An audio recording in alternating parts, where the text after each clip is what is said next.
ನಮಸ್ಕಾರ ಸ್ನೇಹಿತರೆ, ಎಲ್ಲರಿಗೂ ಒಂದು ಸಣ್ಣ ಪ್ರಯತ್ನ ಯೂಟ್ಯೂಬ್ ಚಾನಲ್ಗೆ ಸ್ವಾಗತ. ಇವತ್ತು ನಾವು ಕನ್ನಡ ವ್ಯಾಕರಣದಲ್ಲಿ ಬರುವ ಪ್ರಶ್ನೆಗಳು ಮತ್ತು ಸಾಹಿತ್ಯದ ಬಗ್ಗೆ ಬರುವ ಪ್ರಶ್ನೆಗಳ ಬಗ್ಗೆ ನೋಡ್ತಾ ಹೋಗೋಣ.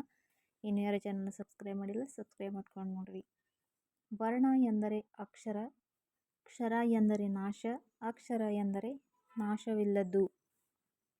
ಕನ್ನಡ ವರ್ಣಮಾಲೆಯಲ್ಲಿರುವ ಅಕ್ಷರಗಳ ಸಂಖ್ಯೆ 49. ಸ್ವತಂತ್ರವಾಗಿ ಉಚ್ಚರಿಸುವ ಅಕ್ಷರಗಳಿಗೆ ಸ್ವರಗಳು ಎಂದು ಕರೆಯುವರು. ಇನ್ನು ಸ್ವರದ ಸಹಾಯದಿಂದ ಉಚ್ಚರಿಸುವ ಅಕ್ಷರಗಳಿಗೆ ವ್ಯಂಜನಗಳು ಎಂದು ಕರೆಯುವರು. ಒಂದು ಮಾತ್ರ ಕಾಲದಲ್ಲಿ ಉಚ್ಚರಿಸುವ ಸ್ವರಗಳಿಗೆ ಹ್ರಸ್ವಸ್ವರ ಎನ್ನುವರು. ಎರಡು ಮಾತ್ರ ಕಾಲದಲ್ಲಿ ಉಚ್ಚರಿಸುವ ಸ್ವರಗಳಿಗೆ ದೀರ್ಘಸ್ವರ ಎಂದು ಕರೆಯುವರು. ವರ್ಗೀಯ ವ್ಯಂಜನಗಳು ಒಟ್ಟು 25, ಕ ಇಂದ ಮ ವರೆಗೆ. ಅವರ್ಗೀಯ ವ್ಯಂಜನಗಳು 9, ಯ ಇಂದ ಳ ವರೆಗೆ. ಕಡಿಮೆ ಉಸಿರಿನಿಂದ ಉಚ್ಚರಿಸುವ ವ್ಯಂಜನಾಕ್ಷರಗಳಿಗೆ ಅಲ್ಪ ಪ್ರಾಣಗಳು ಎಂದು ಕರೆಯುವರು. ಹೆಚ್ಚು ಉಸಿರಿನಿಂದ ಉಚ್ಚರಿಸಲ್ಪಡುವ ವ್ಯಂಜನಾಕ್ಷರಗಳಿಗೆ ಮಹಾಪ್ರಾಣ ಎನ್ನುವರು. ಅಲ್ಪ ಪ್ರಾಣಾಕ್ಷರಗಳು 10 ಮತ್ತು ಮಹಾಪ್ರಾಣಾಕ್ಷರಗಳು 10. ಮೂಗಿನ ಸಹಾಯದಿಂದ ಉಚ್ಚರಿಸುವ ಅಕ್ಷರಗಳಿಗೆ ಅನುನಾಸಿಕಗಳು ಎಂದು ಕರೆಯುವರು. ಪ್ರತಿ ವರ್ಗದ ಕೊನೆಯ ಅಕ್ಷರಗಳು 5 ಅನುನಾಸಿಕ ಅಕ್ಷರಗಳು. 2-3 ವ್ಯಂಜನಗಳು ಸ್ವರದೊಂದಿಗೆ ಸೇರಿದಾಗ ಅವುಗಳನ್ನು ಸಂಯುಕ್ತಾಕ್ಷರಗಳು ಎಂದು ಕರೆಯುವರು. 2-3 ವ್ಯಂಜನಗಳು ಸ್ವರದೊಂದಿಗೆ ಸೇರಿದಾಗ. ಸಜಾತಿಯ ಒತ್ತಕ್ಷರ ಮತ್ತು ವಿಜಾತಿಯ ಒತ್ತಕ್ಷರ ಎಂದು 2 ವಿಧ. ಯೋಗವಾಹಗಳು 2, ಅಂ ಮತ್ತು ಅಹ. ನಾಮಪದದ ಮೂಲ ರೂಪಕ್ಕೆ ನಾಮ ಪ್ರಕೃತಿ ಎಂದು ಕರೆಯುವರು. ರೂಢಿಯಿಂದ ಬಂದಂಥ ಪದಗಳಿಗೆ ರೂಢನಾಮ ಎಂದು ಕರೆಯುವರು. ಉದಾಹರಣೆಗೆ ನದಿ, ಹುಡುಗ, ಬೆಟ್ಟ, ಪಟ್ಟಣ ಮುಂತಾದವುಗಳೆಲ್ಲವೂ. ವ್ಯವಹಾರಕ್ಕಾಗಿ ಇಟ್ಟ ಹೆಸರುಗಳಿಗೆ ಅಂಕಿತನಾಮ ಎಂದು ಕರೆಯುವರು. ಉದಾಹರಣೆ ಕರ್ನಾಟಕ, ಭಾರತ, ಸಹ್ಯಾದ್ರಿ ಮುಂತಾದವುಗಳು. ಗುಣ, ಸ್ವಭಾವ, ವಿಶೇಷತೆ ನೋಡಿ ಅರ್ಥಕ್ಕೆ ಅನುಗುಣವಾಗಿ ಇಟ್ಟಂಥ ಹೆಸರುಗಳಿಗೆ ಅನ್ವರ್ಥನಾಮ ಎನ್ನುವರು. ಉದಾಹರಣೆ ಕಿವುಡ, ಮೂಕ, ವಿದ್ವಾಂಸ ಮುಂತಾದವುಗಳು. ಸಂಖ್ಯೆಯನ್ನು ಹೇಳುವ ಪದಗಳಿಗೆ ಸಂಖ್ಯಾವಾಚಕಗಳು ಎಂದು ಕರೆಯುವರು. ಉದಾಹರಣೆ 1, 2, ಲಕ್ಷ, ಕೋಟಿ, ಸಾವಿರ ಮತ್ತು ಎಲ್ಲ ಸಂಖ್ಯೆಗಳು. ಇವುಗಳಿಗೆ ಸಂಖ್ಯಾವಾಚಕಗಳು ಎನ್ನುವರು. ದಿಕ್ಕನ್ನು ಸೂಚಿಸುವ ಪದಗಳಿಗೆ ದಿಗ್ವಾಚಕಗಳು ಎನ್ನುವರು. ಪೂರ್ವ, ಪಶ್ಚಿಮ, ಉತ್ತರ, ದಕ್ಷಿಣ, ಮೂಡಲ, ಪಡುವಣ, ತೆಂಕಣ, ಬಡಗಣ, ಮೇಲೆ, ಕೆಳಗೆ, ಆಚೆ, ಈಚೆ ಇವೆಲ್ಲವೂ ದಿಕ್ಕನ್ನು ಸೂಚಿಸುವ ಪದಗಳು. ನಾಮಪದದ ಬದಲಿಗೆ ಬಳಸುವ ಪದಗಳಿಗೆ ಸರ್ವನಾಮ ಎನ್ನುವರು. ಉದಾಹರಣೆ ಅವನು, ಅವಳು, ಅವರು, ಅವು, ಇವು, ಇದು, ತಾವು, ತಾನು ಮುಂತಾದವು. ವಸ್ತುಗಳ ಪ್ರಮಾಣ, ಅಳತೆ, ಗಾತ್ರವನ್ನು ಸೂಚಿಸುವ ಪದಗಳು ಪರಿಮಾಣವಾಚಕ ಪದಗಳು. ಉದಾಹರಣೆ ಹಲವು, ಕೆಲವು, ಅಷ್ಟು, ಇಷ್ಟು ಮುಂತಾದವು.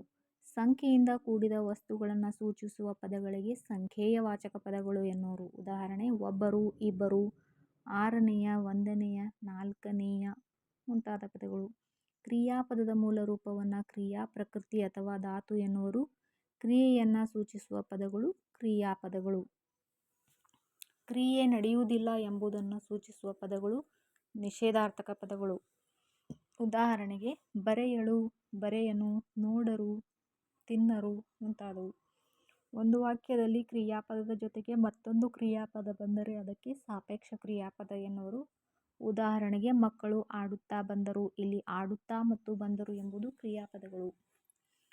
ಕ್ರಿಯೆ ನಡೆಯಬಹುದು ಅಥವಾ ನಡೆಯದಿರಬಹುದು ಎಂಬುದನ್ನು ಸೂಚಿಸುವ ಪದಗಳು ಸಂಭವನಾರ್ಥಕ ಪದಗಳು. ಉದಾಹರಣೆಗೆ ಹೋದಾರು, ಬಂದಾರು, ತಿಂದಾರು ಇತ್ಯಾದಿ. ನಾಮ ಪ್ರಕೃತಿಗೆ ಸೇರುವ ಪ್ರತ್ಯಯ ವಿಭಕ್ತಿ ಪ್ರತ್ಯಯ. ಕನ್ನಡದಲ್ಲಿ 8 ವಿಭಕ್ತಿ ಪ್ರತ್ಯಯಗಳಿವೆ. ಪ್ರಥಮ ಉ, ದ್ವಿತೀಯ ಅನ್ನು, ತೃತೀಯ ಇಂದ, ಚತುರ್ಥಿ ಗೆ, ಕೆ, ಇಗೆ, ಪಂಚಮಿ ದೆಸೆಯಿಂದ ಷಷ್ಠಿ ಅ, ಸಪ್ತಮಿ ಅಲ್ಲಿ, ಸಂಬೋಧನಾ ಆ, ಎ, ಇ ಮತ್ತು ಇರ. ಒಂದು ವಿಭಕ್ತಿ ಪ್ರತ್ಯಯ ಸ್ಥಾನದಲ್ಲಿ ಅರ್ಥ ಕೆಡದಂತೆ ಮತ್ತೊಂದು ವಿಭಕ್ತಿ ಪ್ರತ್ಯಯ ಬಂದು ಸೇರುವುದಕ್ಕೆ ವಿಭಕ್ತಿ ಪಲ್ಲಟ ಎನ್ನುವರು. ಉದಾಹರಣೆ ಕೆರೆಯಲ್ಲಿ ಬಿದ್ದಳು ಸಪ್ತಮಿ ವಿಭಕ್ತಿ, ಕೆರೆಗೆ ಬಿದ್ದಳು ಇಲ್ಲಿ ಚತುರ್ಥಿ ವಿಭಕ್ತಿ ಬಂದು ಅರ್ಥ ಕೆಡದಂತೆ ಸ್ಥಾನಪಲ್ಲಟವಾಗಿದೆ. ಒಂದು ಪದವನ್ನು 2 ಬಾರಿ ಬಳಸುವುದಕ್ಕೆ ದ್ವಿರುಕ್ತಿ ಎನ್ನುವರು. ಉದಾಹರಣೆ ತುತ್ತ ತುದಿ, ಮೊಟ್ಟ ಮೊದಲು, ನಿಲ್ಲು ನಿಲ್ಲು, ನಡೆ ನಡೆ, ಬೇಗ ಬೇಗ ಮುಂತಾದವು. ಮನಸ್ಸಿನ ಭಾವನೆಯನ್ನು ಸೂಚಿಸುವ ಪದಗಳಿಗೆ ಭಾವಸೂಚಕ ಪದಗಳು ಎನ್ನುವರು.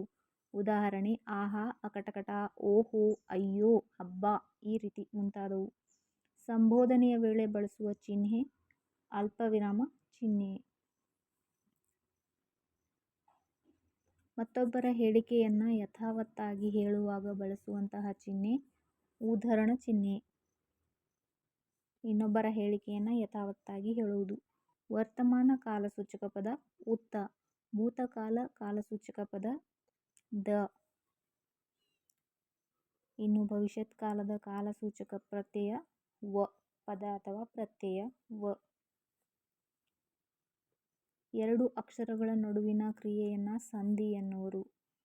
ಎರಡು ಅಕ್ಷರಗಳು ಕಾಲ ವಿಳಂಬವಿಲ್ಲದೆ ಸೇರುವುದಕ್ಕೆ ಸಂಧಿ ಎಂದು ಕರೆಯುವರು. ಕನ್ನಡ ಸಂಧಿಗಳು ಮೂರು. ಒಂದು ಲೋಪಸಂಧಿ, ಎರಡು ಆಗಮ ಸಂಧಿ, ಮೂರು ಆದೇಶ ಸಂಧಿ. ಇವು ಕನ್ನಡ ಸಂಧಿಗಳು. ಲೋಪಸಂಧಿ.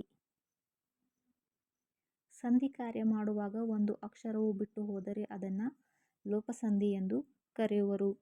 ಉದಾಹರಣೆ ನಾವೆಲ್ಲ, ಬೇರೊಂದು, ಹಣದಾಸೆಗೆ ಮುಂತಾದವು. ಇನ್ನು ಆಗಮ ಸಂಧಿ. ಆಗಮ ಸಂಧಿ ಎಂದರೆ ಸಂಧಿ ಕಾರ್ಯ ಮಾಡುವಾಗ ಒಂದು ಅಕ್ಷರವು ಹೊಸದಾಗಿ ಬಂದು ಸೇರಿದರೆ ಅದನ್ನು ಆಗಮ ಸಂಧಿ ಎಂದು ಕರೆಯುವರು. ಉದಾಹರಣೆಗೆ ಮನೆಯನ್ನು, ಮರವನ್ನು, ಪುಸ್ತಕವನ್ನು. ಇಲ್ಲಿ ಯ ವ ಅಕ್ಷರ ಆಗಮವಾಗಿ ಬಂದಿರುವುದನ್ನು ಗಮನಿಸಬಹುದು. ಇನ್ನು ಆದೇಶ ಸಂಧಿ. ಸಂಧಿ ಕಾರ್ಯ ಮಾಡುವಾಗ ಒಂದು ಅಕ್ಷರದ ಸ್ಥಾನದಲ್ಲಿ ಮತ್ತೊಂದು ಅಕ್ಷರ ಬಂದು ಸೇರಿದರೆ ಅದನ್ನು ಆದೇಶ ಸಂಧಿ ಎಂದು ಕರೆಯುವರು.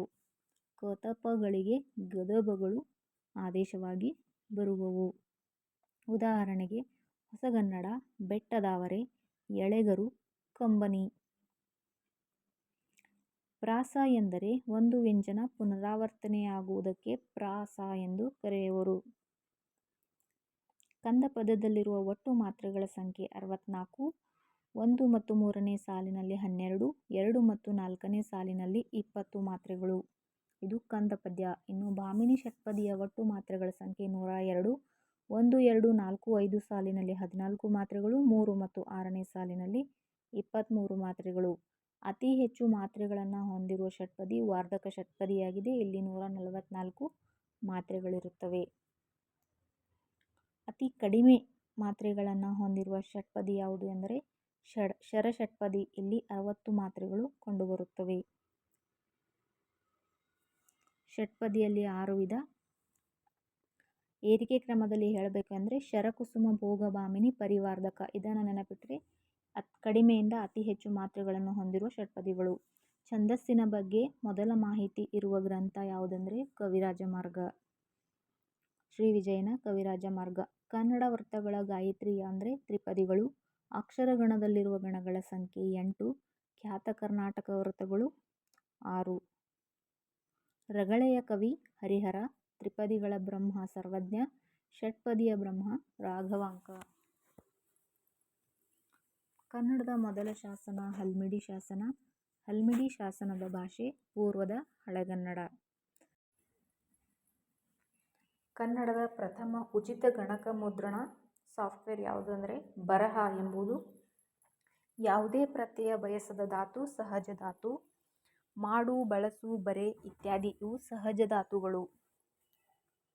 ಸಂಸ್ಕೃತದಿಂದ ನೇರವಾಗಿ ಬಂದಂಥ ಪದಗಳನ್ನು ತತ್ಸಮಗಳು ಎಂದು ಕರೆಯುತ್ತಾರೆ. ಉದಾಹರಣೆಗೆ ಸೂರ್ಯ, ಚಂದ್ರ, ಭೀಮ, ರಾಮ, ಸೀತೆ. ಹೀಗೆ ಸಂಸ್ಕೃತದಿಂದ ಬಂದು ಅಲ್ಪ ಸ್ವಲ್ಪ ಬದಲಾವಣೆ ಹೊಂದಿದ ಪದಗಳಿಗೆ ತದ್ಭವಗಳು ಎನ್ನುವರು. ಉದಾಹರಣೆ ಕೋಕಿಲ ಇದ್ದಿದ್ದು ಕೋಗಿಲೆ, ಕಸ್ತೂರಿ ಇದ್ದಿದ್ದು ಕಸ್ತೂರಿ ಮುಂತಾದವು. ವಿಗ್ರಹ ವಾಕ್ಯ ಎಂದರೆ ಸಮಸ್ತ ಪದವನ್ನು ಅರ್ಥಕ್ಕೆ ಅನುಸಾರವಾಗಿ ಬಿಡಿಸಿ ಬರೆದರೆ ಅದನ್ನು ವಿಗ್ರಹ ವಾಕ್ಯ ಎಂದು ಕರೆಯುವರು. ಎಲ್ಲ ಪದಗಳು ಪ್ರಧಾನವಾಗಿರುವ ಸಮಾಸ ದ್ವಂದ್ವ ಸಮಾಸವಾಗಿದೆ. ಇದರಲ್ಲಿ ಎಲ್ಲ ಪದಗಳು ಪ್ರಧಾನವಾಗಿರುತ್ತವೆ. ಸಂಧಿ ಕಾರ್ಯ ಮಾಡಿದಾಗ ಅರ್ಥ ಕೆಡುವಂತಿದ್ದರೆ ಸಂಧಿ ಕಾರ್ಯ ಮಾಡದೆ ಹಾಗೇ ಉಚ್ಚರಿಸುವ ಪದಗಳಿಗೆ ಪ್ರಕೃತಿಭಾವ ಪದಗಳು ಎಂದು ಕರೆಯುವರು. ಉದಾಹರಣೆಗೆ ಅಣ್ಣ, ಅಲ್ಲಿ ನೋಡು, ಆ ಹುಡುಗಿ, ಆ ಹುಡುಗ. ಹೀಗೆ ಸಂಧಿ ಕಾರ್ಯ ಮಾಡಿದರೆ ಅರ್ಥ ಕೆಡುವಂತಿದ್ದರೆ. ತದ್ದಿತಾಂತ ಭಾವನಾಮ ಎಂದರೆ ನಾಮಪದವು ಸಾಮೂಹಿಕ ಭಾವನೆಯನ್ನು ಸೂಚಿಸುತ್ತದೆ. ಉದಾಹರಣೆ ಬಿಳುಪು, ಹಿರಿಮೆ, ಜಾಣತನ, ಚೆಲುವಿಕೆ. ಕೃದಂತ ಭಾವನಾಮ ಎಂದರೆ ಒಂದು ಕ್ರಿಯೆಯ ಭಾವನೆಯನ್ನು ಸೂಚಿಸುವ ಪದಗಳಿಗೆ ಕೃದಂತ ಭಾವನಾಮ ಎಂದು ಹೇಳುವರು.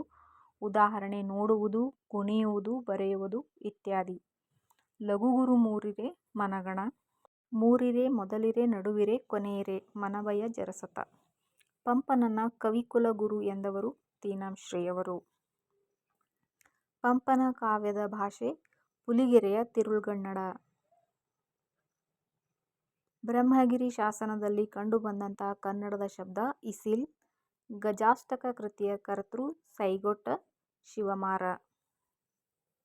ಹಲ್ಮಿಡಿ ಶಾಸನವು ಒಂದು ದಾನಶಾಸನವಾಗಿದೆ. ಬಾದಾಮಿ ಶಾಸನದ ಛಂದಸ್ಸು ತ್ರಿಪದಿ. ಕರ್ನಾಟಕ ಶಬ್ದದ ಉಲ್ಲೇಖವಿರುವ ಕೃತಿ ಮಹಾಭಾರತ. ಕರುನಾಡ್ ಎಂಬ ಪದವನ್ನು ಬಳಸಿದ ಕಾವ್ಯ ಶಿಲಪ್ಪದಿಗಾರಂ. ಬಾಳ್ಗಚ್ಚು ಎಂದರೆ ಖಡ್ಗಕ್ಕೆ ಕೊಟ್ಟ ಮಾನ್ಯತೆ. ಕನ್ನಡ ಕವಿಗಳು ಬಳಸಿರುವ 7 ಗಣಗಳುಳ್ಳ ಅತಿ ಚಿಕ್ಕ ಛಂದಸ್ಸು ಯಾವುದು ಅಂದರೆ ಏಳೆ. ಬಂಜೆ ಪದದ ತತ್ಸಮ ರೂಪ ವಂದ್ಯ. ಚಂದ್ರಮುಖಿ ಪದದಲ್ಲಿರುವ ಅಲಂಕಾರ ರೂಪಕಾಲಂಕಾರ. ಕನ್ನಡದ ರಾಷ್ಟ್ರಕವಿ ಬಿರುದು ಪಡೆದ 3 ಕವಿಗಳು 3 ಜನ. ಗೋವಿಂದ ಪೈ, ಕುವೆಂಪು, ಜಿ. ಎಸ್. ಶಿವರುದ್ರಪ್ಪನವರು. ಸಹಸ್ರಾಕ್ಷ ಪದದ ಸಮಾನಾರ್ಥಕ ಪದ ಚಂದ್ರ ಮತ್ತು ನವಿಲು. ಎಡಬಲದಲ್ಲಿ ಎಂಬುದು ನಾಮಪದದ ಈ ಪ್ರಭೇದಕ್ಕೆ ಸೇರಿದೆ. ಇದು ದಿಗ್ವಾಚಕ ಪದ. ಕರ್ಮ ಎಂದರೆ ಕಾರ್ಯ. ಉದಕ ಎಂದರೆ ನೀರು. ಉರಗ ಎಂದರೆ ಹಾವು.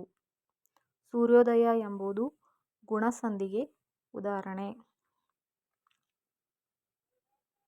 ಭಾರತೀಯ ಕಾವ್ಯ ಮೀಮಾಂಸೆ ಕೃತಿಯ ಕರ್ತೃ ತೀನಂ ಶ್ರೀಕಂಠಯ್ಯ. ಪೆತ್ತಜೆಯಾನ್ ಈ ಕ್ರಿಯಾರೂಪ ಯಾವ ಕನ್ನಡದಲ್ಲಿ ಬಳಕೆಯಾಗಿತ್ತು ಎಂದರೆ ಪೂರ್ವದ ಹಳೆಗನ್ನಡದಲ್ಲಿ. ಕೈತಪ್ಪು ಎಂಬುದು ಯಾವ ಸಂಧಿ? ಕೈತಪ್ಪು ಎಂಬುದರಲ್ಲಿ ಸಂಧಿ ಕಾರ್ಯ ನಡೆದಿಲ್ಲ. ಸುಮ್ಮನೆ ಎಂಬುದು ಯಾವ ಅವ್ಯಯ? ಸುಮ್ಮನೆ ಎಂಬುದು ಸಾಮಾನ್ಯ ಅವ್ಯಯ. ಕಾವ್ಯಾರ್ಥ ಪದಕೋಶ ಕೃತಿಯ ಕರ್ತೃ ಯಾರು? ಕಾವ್ಯಾರ್ಥ ಪದಕೋಶ ಕೃತಿಯ ಕರ್ತೃ ಜಿ. ಎಸ್. ಶಿವರುದ್ರಪ್ಪನವರು. ಸಂಜೆ 5ರ ಮಳೆ ಕವನ ಸಂಕಲನದ ಕರ್ತೃ ಯಾರು? ಕೆ. ಎಸ್. ನಿಸಾರ್ ಅಹಮದ್ ಅವರು ಸಂಜೆ 5ರ ಮಳೆ ಕವನ ಸಂಕಲನದ ಕರ್ತೃ. ಸಂದೋನ ಈ ಕ್ರಿಯಾಪದ ಯಾವ ಕನ್ನಡದಲ್ಲಿ ಬಳಕೆಯಾಗಿತ್ತು? ಪೂರ್ವದ ಹಳೆಗನ್ನಡದಲ್ಲಿ ಬಳಕೆಯಾಗಿತ್ತು ಸಂದೋನ ಎಂಬ ಕ್ರಿಯಾಪದ. ವಿಗಡ ವಿಕ್ರಮರಾಯ ಇದು ಸಾಹಿತ್ಯದ ಯಾವ ಪ್ರಕಾರದ್ದು? ವಿಗಡ ವಿಕ್ರಮರಾಯ ಎಂದರೆ ಇದು ಒಂದು ನಾಟಕ. ನಾಗಚಂದ್ರ ಬರೆದ ರಾಮಾಯಣದ ಹೆಸರು ಏನು? ರಾಮಚಂದ್ರ ಚರಿತ ಪುರಾಣ. ಹರಿಶ್ಚಂದ್ರ ಕಾವ್ಯ ಇದು ಯಾವ ಷಟ್ಪದಿಯಲ್ಲಿದೆ? ಹರಿಶ್ಚಂದ್ರ ಕಾವ್ಯ ಇದು ವಾರ್ಧಕ ಷಟ್ಪದಿಯಲ್ಲಿದೆ. ಇಂಗಳ ಗಣ್ಣ ಎಂದರೆ ಶಿವನ ಕಣ್ಣು. ಊಟಿಸು ಎಂದರೆ ಹೋಗಲಾಡಿಸು ಎಂದರ್ಥ. ತ್ರಿಪದಿಗಳನ್ನು ಕನ್ನಡ ಜಾನಪದದ ಗಾಯತ್ರಿ ಎಂದವರು ದ ರಾ ಬೇಂದ್ರೆಯವರು. ಕೆಂದುಟಿ ಎಂಬುದರ ವಿಗ್ರಹ ರೂಪ ಕೆಂಪಾದ ತುಟಿ. ಜಲಜಾಕ್ಷಿ ಎಂಬಲ್ಲಿ ಯಾವ ಸಂಧಿ ಇದೆ? ಜಲಜಾಕ್ಷಿ ಇದು ಸವರ್ಣ ದೀರ್ಘ ಸಂಧಿ. ಜೋಕುಮಾರ ಸ್ವಾಮಿ ನಾಟಕದ ಕರ್ತೃ ಯಾರು? ಚಂದ್ರಶೇಖರ ಕಂಬಾರ ಅವರು ಜೋಕುಮಾರ ಸ್ವಾಮಿ ನಾಟಕದ ಕರ್ತೃ. ಪ್ರಭುಲಿಂಗ ಲೀಲೆ ಕಾವ್ಯದ ಛಂದಸ್ಸು ಇದು ಷಟ್ಪದಿಯಲ್ಲಿದೆ. ಹಲ್ಮಿಡಿ ಶಾಸನದಲ್ಲಿರುವ ಪೆತ್ತಜೆಯನ್ ಇದು ಯಾವ ಸಮಾಸ? ಪೆತ್ತಜೆಯನ್ ಇದು ಅರಿ ಸಮಾಸ. ಹಲ್ಮಿಡಿ ಶಾಸನ ಈ ಅರಸನ ಕಾಲಕ್ಕೆ ಸೇರಿದ್ದು. ಕಾಕುತ್ಸ ವರ್ಮ. ಕ್ಷೌರವಾಗು ಪದದ ಅರ್ಥ ಎಂದರೆ ನಾಶವಾಗು ಅಥವಾ ನಷ್ಟವಾಗು ಎಂದರ್ಥ. ಬಿಸಿನೆತ್ತರು ನುಡಿಗಟ್ಟಿನ ಅರ್ಥ ಎಂದರೆ ಹರೆಯ, ಪ್ರಾಯ ಅಥವಾ ಯೌವನ. ದ್ರಾವಿಡ ಪ್ರಾಣಾಯಾಮ ಎಂದರೆ ಸುತ್ತು ಬಳಸಿ ಮಾಡು ಅಥವಾ ಗುಡ್ಡ ಸತ್ತಿ ಮೈಲಾರಕ್ಕೆ ಬಂದಂತೆ. ಹಿಂದಿನ ಪ್ರಶ್ನೆ ಪತ್ರಿಕೆಯಲ್ಲಿ ಕೇಳಿದಂತಹ ನುಡಿಗಟ್ಟುಗಳು. ಊಟೋಪಚಾರ ಇದು ಯಾವ ಸಮಾಸ? ಊಟೋಪಚಾರ ಇದು ಅರಿ ಸಮಾಸಕ್ಕೆ ಉದಾಹರಣೆ. ಕನ್ನಡದ ವಾಕ್ಯಗಳಲ್ಲಿ ವಿಶೇಷಣದ ಸ್ಥಾನ ಎಲ್ಲಿ? ನಾಮಪದದ ಹಿಂದೆ ಅಂದರೆ ನಾಮಪದಕ್ಕಿಂತ ಮೊದಲು. ಅದಿ ಎಂದರೆ ಮನೋರೋಗ ಎಂದರ್ಥ. ಅದಿ ಎಂದರೆ ಮನೋರೋಗ. ಬೋಳೆ ಶಂಕರ ಎಂದರೆ ಮೋಸ ಹೋಗುವವನು. ಮೋಸ ಹೋಗುವವರಿಗೆ ಬೋಳೆ ಶಂಕರ ಎಂದು ಕರೆಯುವರು.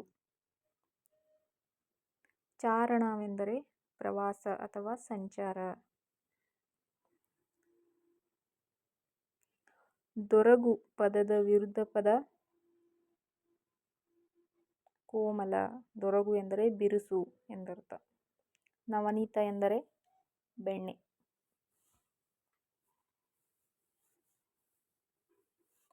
ಪರಮೆ ಎಂದರೆ ಅರ್ಥ ದುಂಬಿ. ಪರಮೆ ಎಂದರೆ ದುಂಬಿ.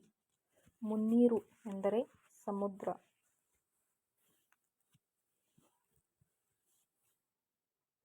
ಕೇತನ ಎಂದರೆ ಬಾವುಟ.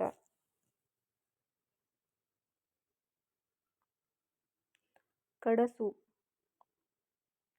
ಕಡಸು ಪದದ ಅರ್ಥ ಹಸು ಎಂದರ್ಥ. ಕಡಸು ಎಂದರೆ ಹಸು. ತದ್ದಿತಾಂತ ಅವ್ಯಯ ಎಂದರೆ ನಾಮ ಪ್ರಕೃತಿಗಳಿಗೆ ಅವ್ಯಯಗಳು ಸೇರಿಯಾಗುವ ಪದಗಳಿಗೆ ತದ್ದಿತಾಂತ ಅವ್ಯಯ ಪದಗಳು ಎಂದು ಕರೆಯುವರು. ಉದಾಹರಣೆಗೆ ಅಂತೆ, ಓಲ್, ತನಕ, ವರೆಗೆ, ಓಸುಗ ಇತ್ಯಾದಿ ಪದಗಳು ತದ್ದಿತಾಂತ ಅವ್ಯಯ ಪದಗಳು. ಸುಳಾದಿದಾಸರೆಂದು ಪ್ರಸಿದ್ಧರಾದವರು ವಿಜಯದಾಸರು.